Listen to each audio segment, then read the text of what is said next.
ordinance is the next agenda item for our September meeting. But, Lori was not here, so you will abstain? Yes, I will abstain. Therefore, we will approve them at the next meeting due to her abstention. We'll move on to the blighted property transfers. There are 3. Marvin, do you need to go through those, or? I can describe them briefly for the record if you want. As the board is aware, the body moved probably about a year ago to allow the president and secretary to approve real estate sales under the blighted property program without bringing those to the board, only by reporting to the board after the fact. And the reason for that is because many times these sales are cash sales that need to occur quickly. And so since the last meeting, there have been 3 lots sold, all in Linton.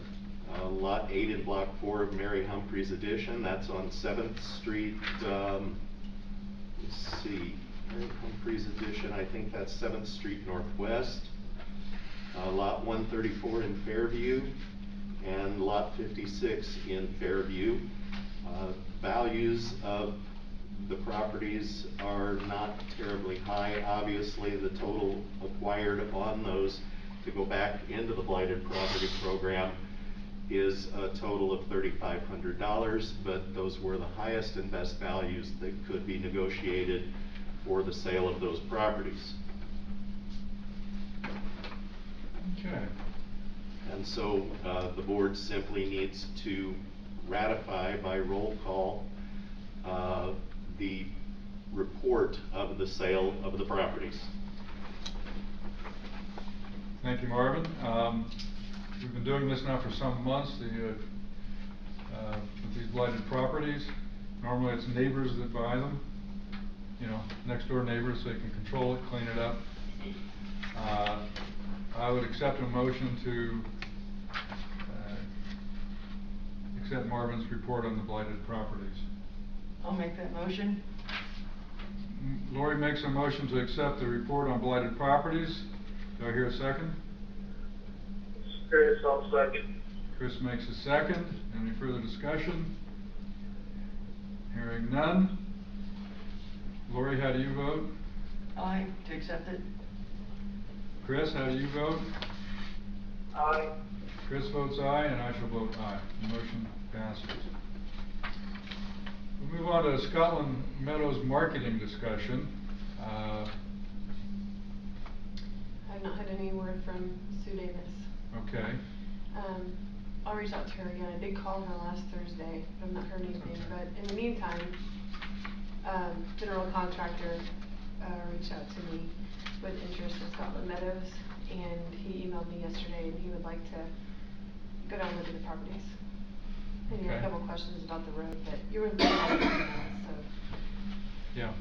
Greene has 2 people looking at Scotland Meadows to put structures in. That'd be great. Moving forward, yes. And Sharon, I think this is it, did a wonderful report. The different properties that were sold, all in Davis County, and we have the average values. I did them on what they sold for per acre.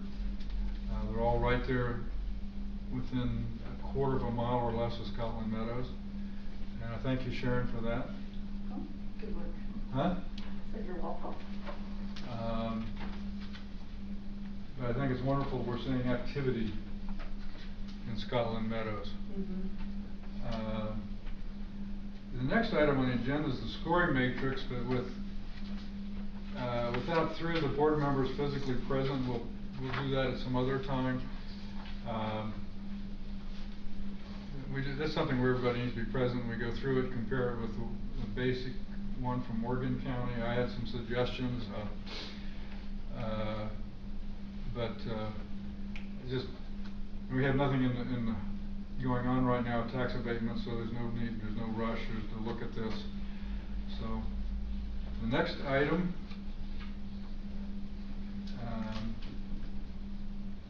is approval of a payment request from $750, and it's from Big Bear Ridge LLC. They do mowing for us down at Westgate. Randy Baker. One's for $550, one's for $125, for a total of, and something's not adding up here. The $75 is on the back. Ah, thank you, Lori. You're welcome. Thank you. That's for $750.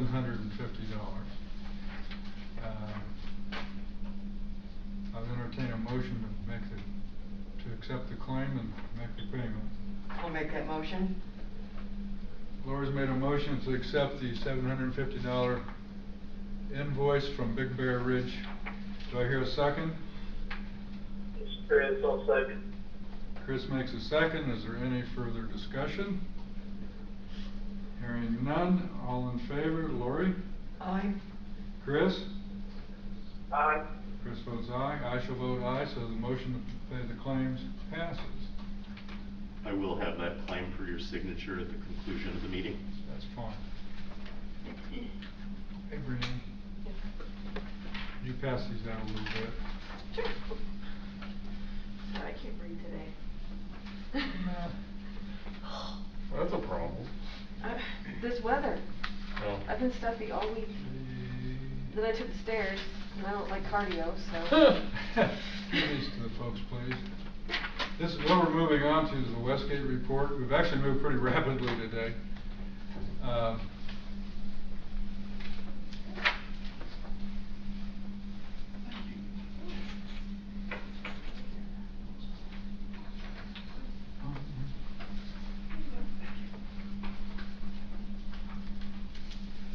I give you enough for Sharon and Marvin?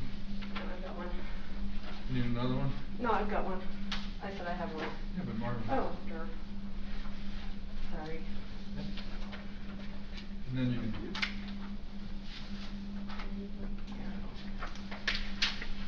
After that. I might as well. Oh, yes. Yeah.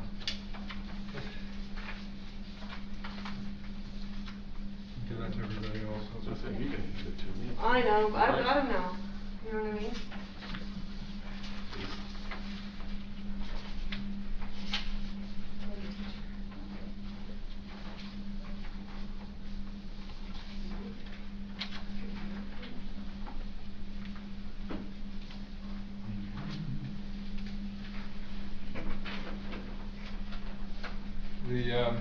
Going through the Westgate report, the master plan,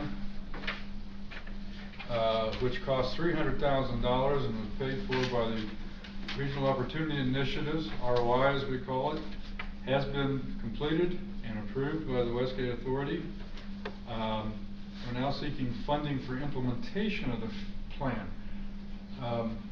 So many plans lay on a shelf collect dust. They're nicey nice, they look pretty, you can show them to somebody and say we got a plan, but it's ignored. ROI and Radius are each putting up $40,000 for implementation. They've come to the three Lidos in Greene, Martin, and Davis County for $5,000 and to Westgate for $5,000 for a total of $100,000.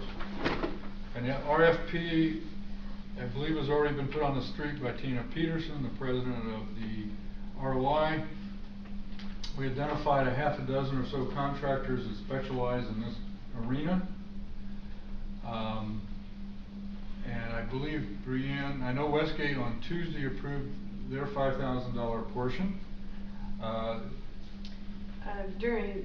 Yesterday, GCDC had their monthly board meeting, and John brought this to our attention, and we'll more than likely pass it, but we didn't have enough to have a formal vote, so we're going to vote on it next month. But I was also going to reach out to the other leaders and try to give them a little nudge and see where they're at. But yeah, I mean, it seems that GCDC will you know. we'll go ahead and pass But- it, only because it just makes sense. Well, they're wanting us to all have a little skin in the game. If you think Yeah. about it, there's $400,000 being put forward here, and they want They want 5,000. 5,000 from the county, 5,000, so it's not like they're asking for a lot from us, so. But, at Tuesday's board meeting at Westgate, we did pass our 2021 budget for $1,072,000. It scaled down a little bit from previous years because our funding was reduced. I would phrase that slashed 80% by the state. So, that took our breath away a little bit. So, item 3 is the RMC has completed, this came up at last month's meeting, the underground electric cable and easement on the south edge of Progress Point and pushed it underneath US 231. So the cable comes out on the west side of 231 on that acreage that's about 37 acres there directly across the highway from the hotel. That makes that property more marketable with good electricity. Shane Smith at the RMC did tell me they still have to do some work at the substation, but there's no load on it, so there's no big rush to get it done, but they're going to do some more work on that substation that's right there by the Battery Innovation Center. So that was completed. Item 4, there's a 72,000 square foot structure being built in Martin County for Mantech. As I say there, they work primarily in cyber for NSWC Crane. This building would be right behind the SAIC building at Westgate. To give you an example, the Academy is 64,000 square feet. This will be bigger than the Academy by 8,000 square feet, so it's a sizable structure. They could house as many as 100 people in there. Crane has been identified as one of the cyber hubs, I will call it, for the Defense Department. They have a lot of, I was told by Kyle Werner, the acting technical director, there's about 1,200 engineers, degreed engineers at Crane now. Somewhere in the neighborhood of half of them are Purdue people. So, and then we have Purdue at Westgate. So there's a built-in synergy there with Crane, Purdue, etc.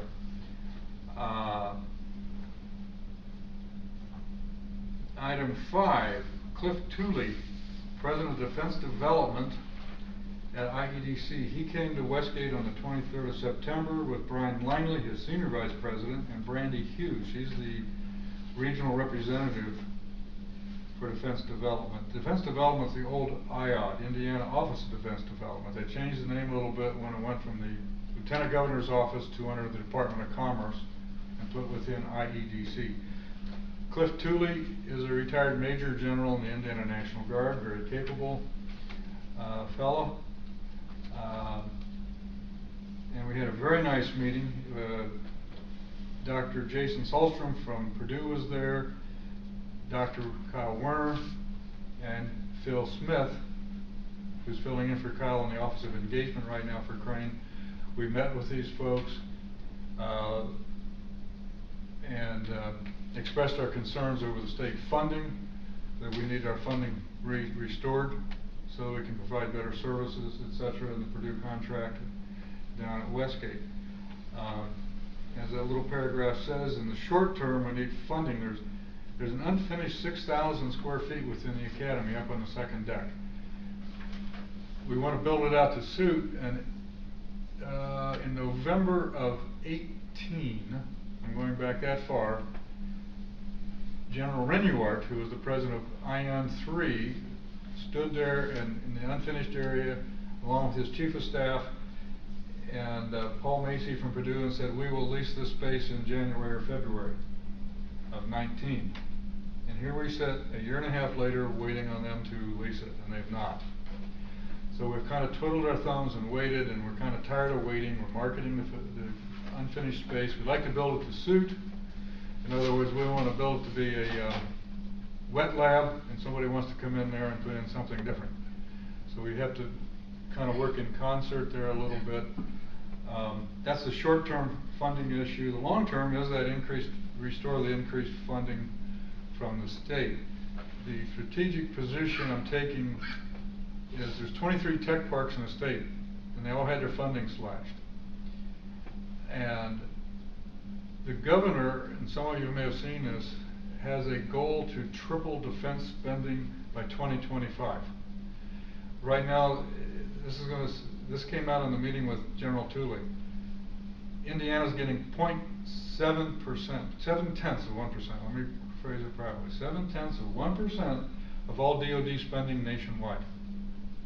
He's trying to get it increased to 2%, which is close to triple. I was taking a position, and we had Purdue run a study for us, how many defense jobs are there in these 23 tech parks? We could find none in the tech parks not associated with Purdue. Purdue has 420 defense jobs, and there are other tech parks up at West Lafayette, New Albany, and up at, I want to say it's at Gary, up in there somewhere, doesn't matter.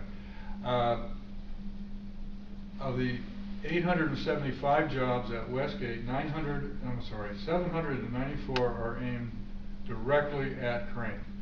The balance of them are the hospital clinic, 4 or 5 jobs. There's about 55 in the Crane Credit Union, and the hotel has 15 to 17 people. So the bulk of them are aimed right at Crane, working for NSWC Crane in technical positions. What you see down there, by the way, is a lot of times people will retire from Crane and come to work for the contractors. Or some of the people the contractors hire that are younger and apply for jobs at the naval base. And so there's a kind of a rotation of people back and forth.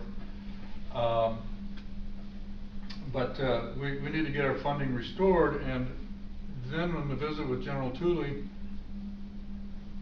he went a step further and said, well, for the governor's goal, they have identified 3 regions in the state for defense spending. Fort Wayne, which has Raytheon with a large presence, and BAE, if any of you are familiar with BAE, they're a big contractor.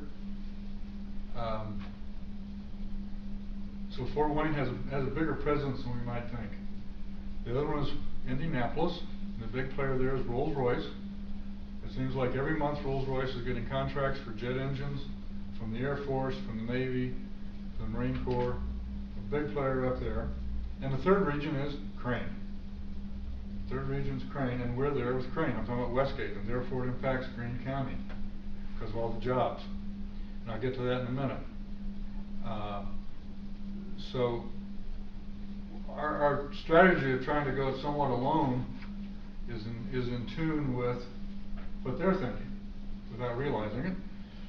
Then on item 6, on 30 September, General Tooley came back with his boss, the Secretary of Commerce for the state, Jim Schellinger, plus 7 others. I was invited to participate, and he liked the idea that we had this master plan and we were trying to get it implemented, not just put it on the shelf. He actually brought that up 10 minutes after my presentation, so it struck a chord with the Secretary of Commerce.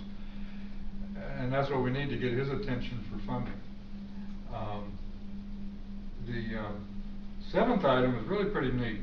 I don't know if you folks know Sherry Davis, the wife of J.R. Davis.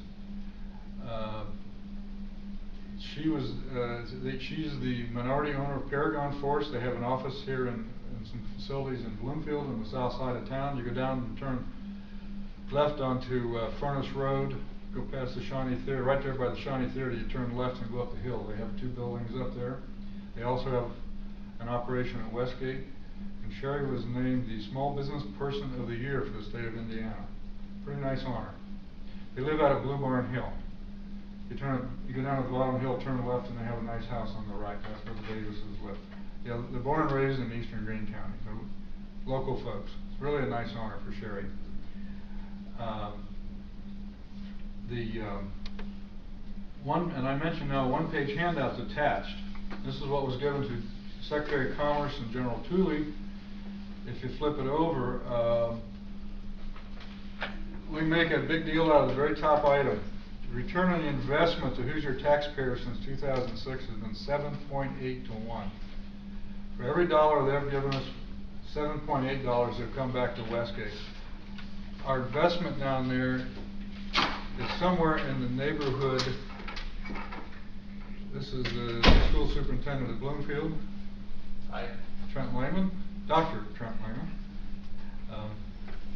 The state has put $15 million into Westgate, and right now the public-private investment down there is in the neighborhood of $117 million. So if you take the 50, so it's substantial. We feel we're doing the right job for the taxpayer. It mentions the 875 jobs in that black paragraph at the top. Greene, could you give one of these to Dr. Lehman? He's coming up behind you there. Thank you, Brianne. So it mentions there the average salary is $77,000 down in Westgate. That actually, by the way, folks, along with Crane, puts pressure on local businesses in Greene County for their payrolls, whether it be school districts or restaurants, retail shops, lawyers' offices, insurance agencies, because of, because of the payroll down there. The average salary is right at $77,000 at Westgate. So it puts a lot of pressure on local employers to match that to get good employees. It's both. It's a double-edged sword. It's a good thing and it's a bad thing. It's a good thing because of the jobs, the payroll, they buy services and goods, but it also costs them money for their own employees. Going down through the blocks, you see the 875 mentioned again. Crane is expected to grow. That's Kyle Warner told me a ultra-conservative estimate of 500 jobs over the next 4 years.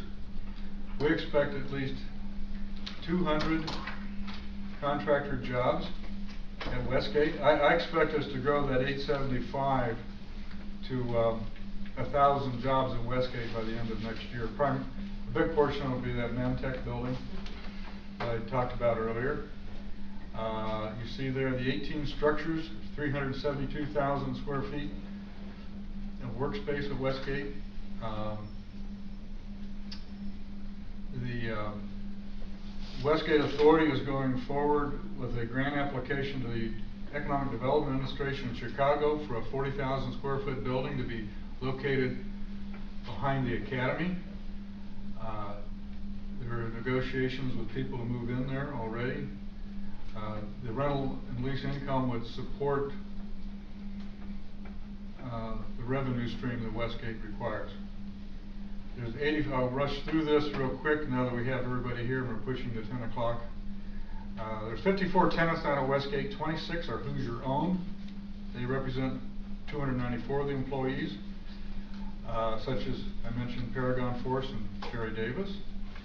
Purdue has had 84 new startups in the last 3 years down there. Now, not all of them are at Westgate. Some are in Evansville, Terre Haute, Bloomington, but that's what's going on down there. And so Westgate is really supporting Crane's missions. Because of those 875 employees, NSWC Crane, which is the technical side of Crane, versus CAAA, the Army side, which is more blue collar, nothing against that, of course. 20% of the workforce in NSWC Crane is at Westgate. 1 in 5. So we're becoming a stronger player with them. So that's a long Westgate report, and it's 10 o'clock, which is when we're scheduled to have our presentation. And I see, you're Mr. Gamble from Sacramento? Yes. Okay. Welcome, sir.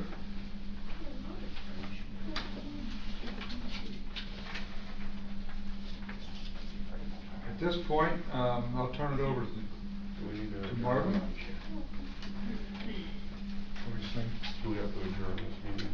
Do we have to adjourn this meeting? No. No, this actually is Okay. by statute to take place during our Okay. meeting. All right, I didn't know if it had to be a That's separate fine, meeting. that's fine. That's the same. Perfectly valid question. Yeah. All right, well, as I said, what we're about to do is an annual presentation to the governing bodies of all the tax units that have territory, as the statute puts it, within the allocation area of the commission. Now, basically what that means is that any of the township trustees, any of the schools, any other governmental entities who are in TIF districts, or in our case, a TIF district, are entitled to the information that we're going to provide today on an annual basis. Normally, this would have taken place probably in June or July, but a lot of things have been delayed this year because of the pandemic and because of the need to conduct only essential business of government, and so it has been delayed somewhat. Do want to note that notice of today's meeting was circulated to all of the various parties involved, and that we have 3 representatives from school corporations present today. Dr. Bob Hacker from WRB, Dr. Trent Lehman from Bloomfield School Corporation, and Mr. Jeff Gamble from MSD Shakamak Elementary. The presentation was scheduled for 10 a.m. today, or as soon after as it could start. Notice was provided on October 7th. There are a number of taxing units within the allocation area. They are all of the townships, so Center Township, Fairplay, Jefferson, Taylor, Wright, and Grant Township. School corporations: Bloomfield School District, Eastern Consolidated School District, White River Valley Metropolitan School District of Shakamak, Worthington Jefferson Township Public Library is also involved, as is the Bloomfield Eastern Greene Public Library. None of the cities or towns are implicated in this. The other taxing units that were entitled to notice were the Center and Jackson Township Fire Protection Territory, the Switz City Fire Protection Territory, and the Worthington Fire Protection Territory. We are required to provide some budget information. The anticipated revenues from the properties in the TIF district during 2020 is anticipated to be a total of $526,231. And the revenues from other sources, non-TIF revenues, are anticipated to be $60,148. Those are made up through ambulance service payments, Taylor Township Fire Department facility lease, lease to the Regional Sewer District, or between the Redevelopment Commission and Regional Sewer District, and payments received from Eastern Heights Utilities. By contrast, the anticipated total expenditures for the year are anticipated to be $626,500, which technically then would put the budget in the red. The county, of course, does help provide some support for this so that operations can continue, and so that the developments that are underway can continue to be, their debt can continue to be serviced.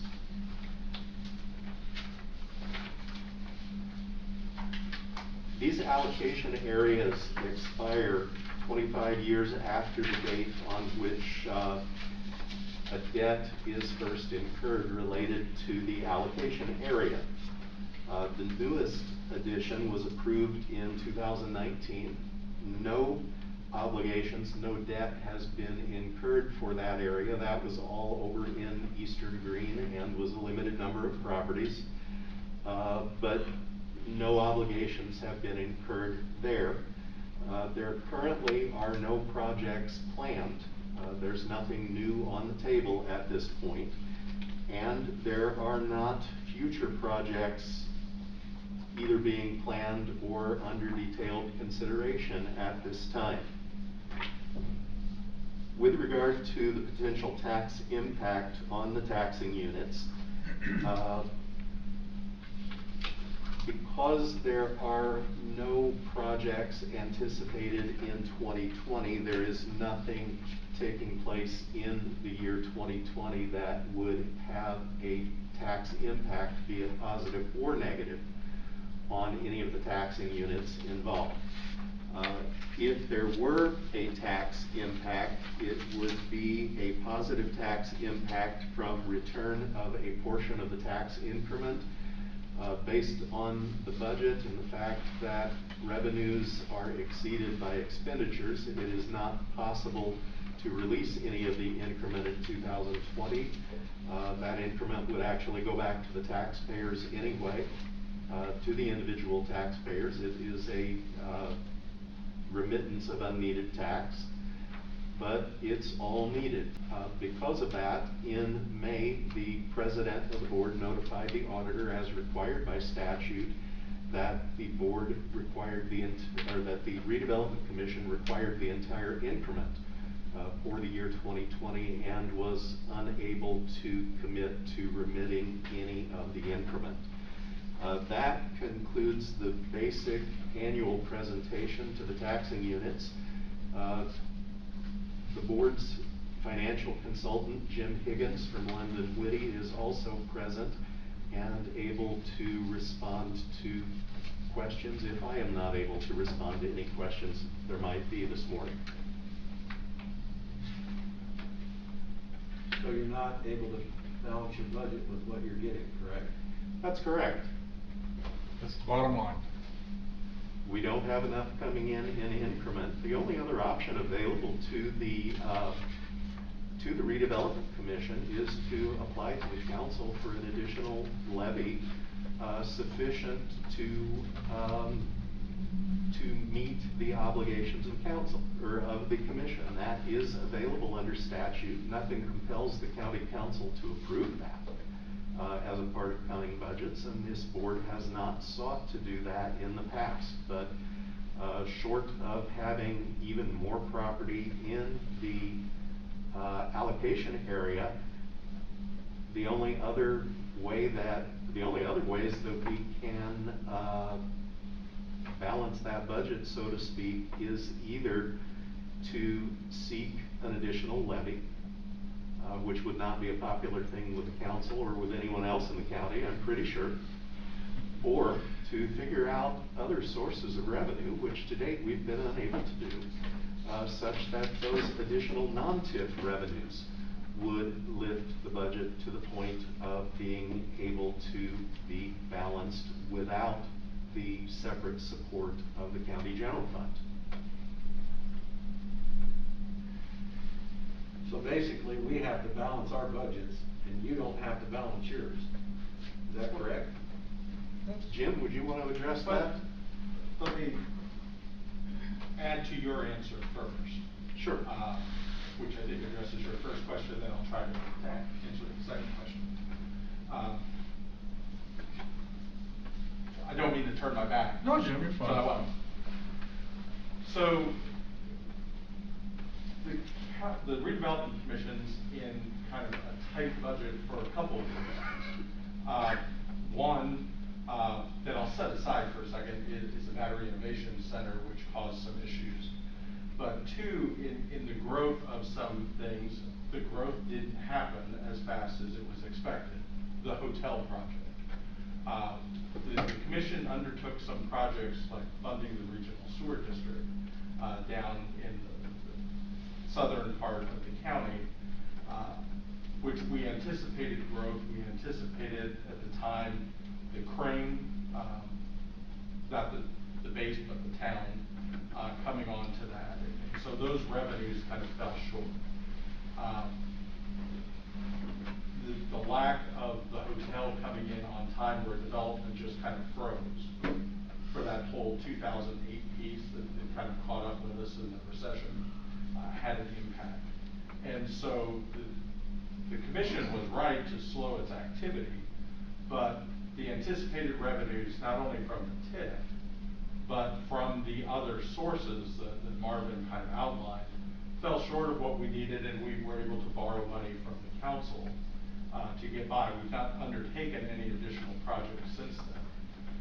We do have a couple of options that are available to us, and I think one of them is refunding the existing debt, because a lot of that debt had 8-year call provisions on them, and so there's a possibility to refund those obligations.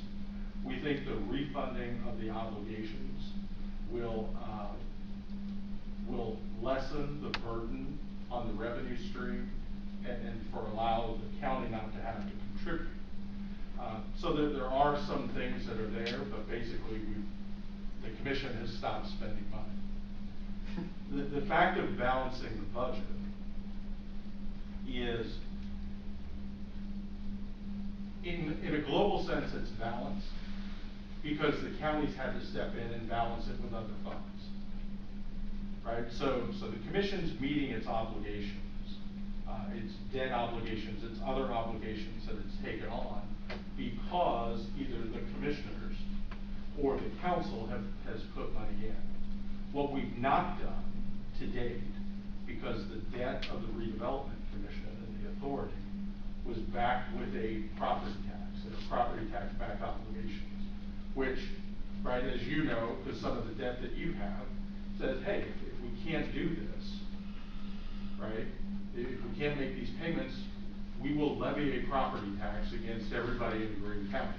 And we would do that with everybody except for the city of Linton, because Linton has its own redevelopment commission.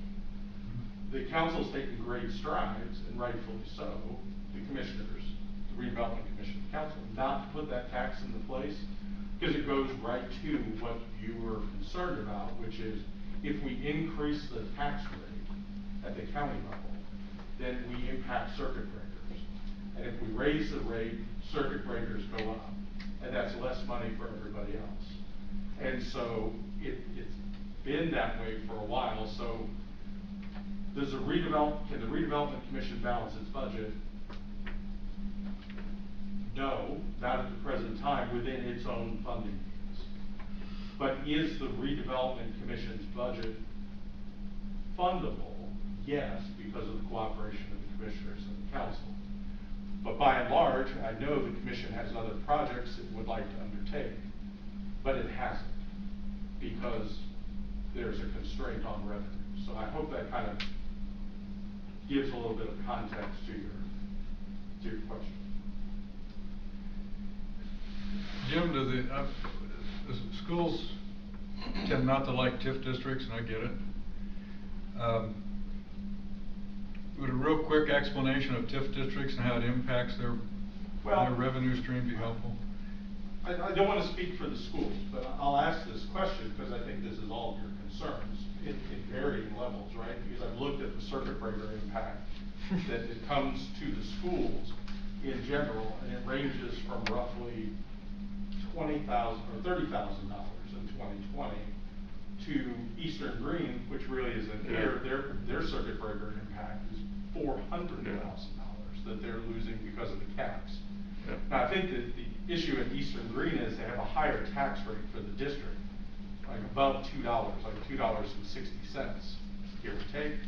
And a lot of their tax base is agricultural, which is capped at 2%. So it's not a TIF, because we don't have any active TIFs there, that's getting their circuit breaker. It's tax rates versus agricultural land. So to the extent that you mentioned, I think, Marvin, that some of these issues are going to go away, the TIFs are going to collapse. I mean, 82% of the TIF revenue that we get comes out of Fairplay Township. That district starts to expire in 2031. So that will be released, right? I think between 2031 and 2038, most of the existing increment that we're capturing goes away. Unless you add projects. Well, no, I mean, that increment will go away. The district will expire. So I think I'm anticipating your next question, which is, but we could always go back and re-tip that area. And so let's assume that we do. And so let's assume that that district expires and we reclaim that district.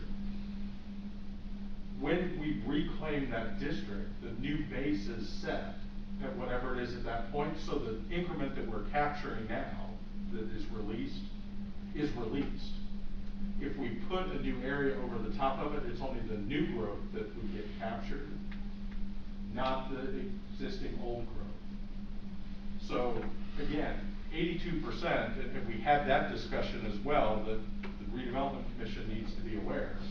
Our debt is all focused around the expiration and the roll-off of this increment when it happens, because we know that revenue stream isn't available any longer. So that will happen. Rates will collapse. Or, I'm sorry, the TIFs will collapse. Your AVs will grow. Because of your levy control, your rates will drop, your circuit breakers should fall away.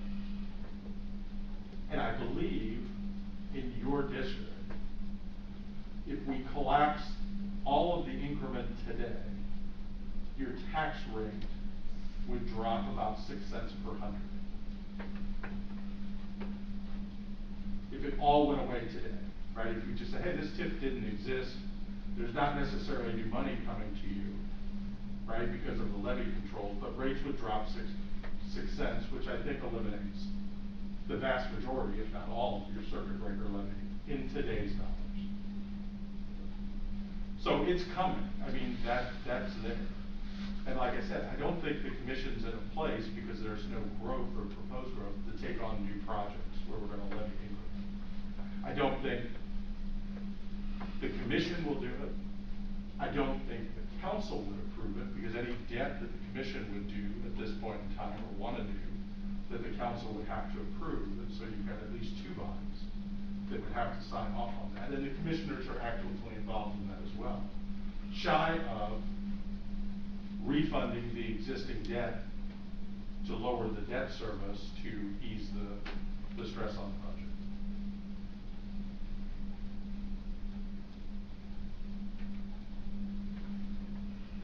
So that's a decade away then. It's a decade away. But it's known and it's there. But every May, you have to agree to take that, correct? So every May, you could make a decision not to do that. Right. Okay.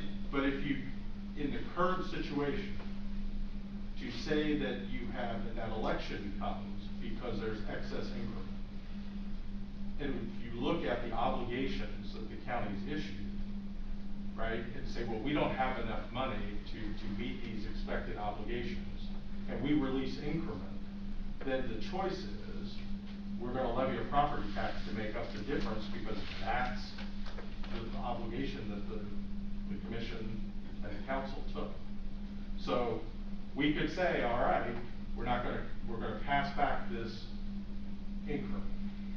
We're not gonna capture everything that we're entitled to. And we're not passing back dollars, we're passing back assessed value.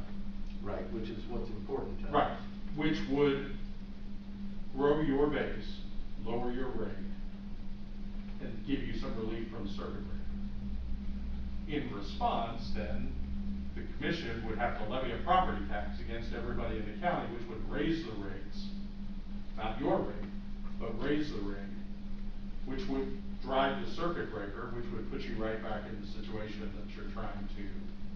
But in doing that, it'd be more fair. Because everybody would be chipping in, rather than his school district or my school district. You just said Eastern didn't have any. Well, but. And they're all benefiting from the. But the point I'm trying to make is, you would lower your circuit breaker impact because your base would grow. We would increase your circuit breaker impact because the rate would grow. You would be in the same, if not worse case. Because, and I would think the other schools like Greene would be even worse, because we'd be raising their rate. Right, so we would shift some of that, because they would take some of that burden. Right, but like, we have a referendum with 41 cents. Yeah. Our board can vote not to take that. But entirety. your referendum that was passed captures all of this growth, right? You get the benefit, anybody gets the benefit of a referendum. We Correct. don't get a windfall because you passed a referendum rate. So Correct. your referendum rate to the taxpayers is actually lower because you have a bigger base. Right, because you need to raise X amount of dollars, and you've got your normal base that your budget is set on. But you get the total rate, including all the increments, so Right. that rate's lower than it would be. Right, for our 41 cents, For but your- not for the, if without that referendum, when we're at 69 cents, that doesn't affect it, all the tip affects that. Correct? It affects the rate, because it's a matter of just the math, right? Your levy is X, it can grow to X plus, and then we have to look at what your AV does, right? To determine, and then the makeup of that AV to decide what circuit breaker credits are. And you will have some people that will get circuit breaker credits because the value of their property. You will get some people that will get circuit breaker credits because of their age, and they can't, their AV, their tax bill can't grow more than 2% a year if you're over 65 and with some certain provisions. So there are all kinds of things that impact the circuit breaker. Now, and the commission has, when the commission was first founded, and the very first project that was undertaken, which was in 2001, 2002, was running a water line or a waste line from the peaker plant out there that Hoosier Energy now owns to the Worthington sewer utility, because they were spending too much money with that peaker plant taking that water that was used to cool the generation. And they were having to treat that as hazardous waste and taking it to dump rather than send it to the sewer plant. When we tipped originally around that peaker plant, which was a large dollar value plant, I mean, that was the biggest piece of the increment. We only captured, the Redevelopment Commission, a portion of that and allowed the majority of that to go in the beginning back to the school corporation. Because we didn't need, it wasn't deemed to be we were trying to get all of the money, we wanted enough money to pay for that project. And that's all we took. So if the commission has passed back increment before, incremental assessed value when it's not been needed.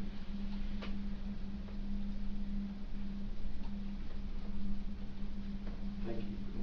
You're welcome. Appreciate it. Thank you, Jim. I want to give a hypothetical real quick for the school. And I don't know if you three fellows from the schools know, but Scott Carmichael on my left is the school board rep. He's from Eastern Greene School Board. I don't know if you know that or not. I know that. I know. I'm aware. No, but I didn't know if they were aware. Hypothetically, Jim, if out at the I-69 interchanges at Eastern Greene, and I'll pick on them because there's nothing, and we want to TIF an area out there because there's some, whether it be a housing subdivision, there is residential TIFs, by the way, fellows, or some kind of business wants to go out there that works with Crane. There's already one out there. And we TIF it, what impact, let's say it's a certain, $1 million or $5 million, doesn't matter the exact numbers, Jim. But we TIF the area, what's the impact to Eastern School District then with that property that would be TIFed? That's a wide open hypothetical. That's hypothetical. So, but let me do the high level overview. Yes, that's what I want.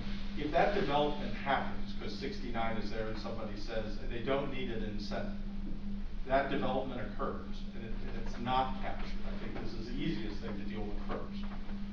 If that development is not tipped and that naturally occurs, that growth, then what happens is Eastern Greene's assessed value and everybody else that has a right to tax that parcel grows. And the tax rate that Eastern Greene needs to levy to meet their budget drops. And their circuit breaker impact, which is the largest, which over $300,000, I think, over 400,000. It's way over, it's about 420, 433 430. or, that number would diminish. The impact, if it's TIF, right, their levy remains the same, their base remains the same, all other things being equal, and there would be no necessary impact unless if the levy grows at 4% and all the other value of the property doesn't equally grow at 4%. So levy outpaces AV growth, tax rates go up as a matter of math, and circuit breakers could increase as well, depending on the parcels. So the whole idea of, and this was property tax caps. If you go back to the beginning, the idea of property tax caps were, we're going to give this benefit to the taxpayer so that you're not going to get taxed out of your home, you're going to know what it is, right? But the assumption, which I think was false at the time, was that AV growth and levy growth were going to remain the same, or AV growth would be bigger. Nobody contemplated what happens in the mathematical scenario when levy grows because it's staggered based on a 6-year floating average, right, of income, and property values drop, which is exactly what happened in the recession of 2008. Levies continue to grow because we don't react as fast when incomes drop. But property values also dropped. Not as bad as in other places, but that came in 2010, 2011, 2012. 2013 was the worst year, but the caps were fully in place. And so then, great benefit to the taxpayer that they were getting relief. Bad, not only for schools, right, but for every taxing district got pinched because of that. So the caps work when you assume that everything's moving along at the same pace, that incomes and assessed values were prosperous, we're moving forward. When that changes, that's when disaster strikes. And that's where the preparation has to come for what happens. Counties, cities, and towns have some relief, and I say some relief because you can modify your income stream. You can adopt income taxes, you can adopt other fees. Schools really don't have a revenue source outside of the restricted property tax that they have because the state took over their revenue stream. Right, and that all comes from the funding per student. Schools can't charge necessarily a fee. You can if you're bringing in a transfer student, but you just can't, and you can charge textbook rental, but that kind of covers the cost of you can't mark that up. So the schools are in a different position than most other units because their requirements are forced to come down from the state of what they have to do, what they have to provide. The state, federal government pushes them down. They also control all the revenue. And they literally control all of it because it's the state funding that runs into the formula per child. And it's the levy control on the taxes. Their only option is to go to the public and say, we're undertaking a building project, we need a referendum, will you vote to raise taxes? Or an operating referendum that you can put into place. Those are the only choices the school has for additional revenue, shy of lobbying the legislature to get some kind of equity there. So I understand the position that all the schools are in. I truly do. But your hypothetical is there an impact to Eastern Greene? Yes, there's an impact. To the extent it affects their ability to lower their circuit rate. Because the only way that circuit breaker gets abated is to grow their AV. But you did mention the base one time. Right. They still get the base. Always get the base. That's and what they was all there. and they all understand that. You always get that base. Okay. Well, I didn't know if they did it or not. Yeah. Oh, trust me, the one thing I know about schools is they understand how they get funded, and they understand TIF generally very well. They even understand, for the most part, the funding formula, which is amazing in and of itself, because I've been doing this for 30 years, and I don't think I can tell you how the funding formula works. Okay. Gentlemen, do you have any other questions for Jim, or he gave a rather detailed? That's good. uh, And I understand, school superintendents are, you're business managers. And the budgets are the huge parts of your jobs. I get it. Marvin, anything else to add to the Nothing further on my in your part. presentation? If not, any other business to come before the board? I have one small item I'll bring up for future reference to. I'm building a file on what's called the Mid-States Corridor. I'll bring a nice color photo, but this is Senator Braun's baby from years ago, our state senator, our federal senator, not state. There's 5 routes left. 2 go up through Orange County to French Lick, 2 go to the northwest towards Washington, and 1 comes straight up 231 through Lagodi to I-69 at right here at the south edge of Greene County. And that's the one that would benefit Greene County, Crane, Westgate. It would mean more for population growth, supporting the base where all the trucks are going in and out of there. I'm talking traffic safety. So down the road, I would encourage this board, Brianne's involved as our economic development director for the county, to pass a resolution and a letter down to the people at Jasper that are monitoring all this right now. It's under study. They'll make a final decision on the 5 routes sometime early next year, or maybe not till May or so. I don't know. Yeah. They keep pushing it back. Yeah, they haven't even completed the draft environmental impact statement, so that probably won't come out until end of the year, or maybe beginning of the year. They haven't given an updated timeline. But I think it will increase jobs, housing, kids in the schools, your ADM. So for our purposes here in Greene County, I personally think I'd like to see it come right up 231, make it a 4-lane. Crane can't publicly announce that because they're a federal installation. Behind the scenes, I know they had a lot of impact on I-69's location. But I'll bring that up in future meetings. I just want to kind of give you a heads up. And we're working on a letter of support. So your choice is yours, but you know, we're trying to get one together to option B.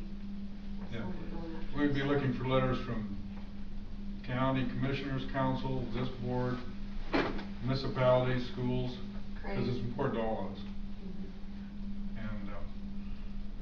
And for the school folks, you know, putting children in the schools because of the way your funding formula is done.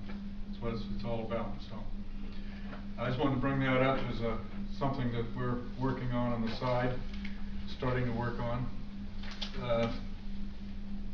Anything else to come before the board? Hearing nothing. Chris, are you still there? Yes, I am. Thank you.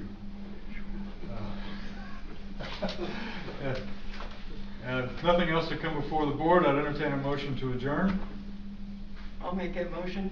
Lori makes a motion to adjourn. Do I hear a second? I'll second. Have a second from Chris. I hope your combining's going well and you have a high yield, Chris. You just shut down for rain. Shut down for rain. Okay. Hearing no further discussion, all in favor, Lori? Aye. Lori votes aye to adjourn. Chris? Aye. Chris votes aye. I shall vote aye. Folks, we stand adjourned. Our next meeting, I don't have it written down. It's November 10th, I believe. That sound right? 19. No. I was thinking of Westgate. I'm sorry. Too many boards. In this room at 9:30. We stand adjourned, folks. Thank you.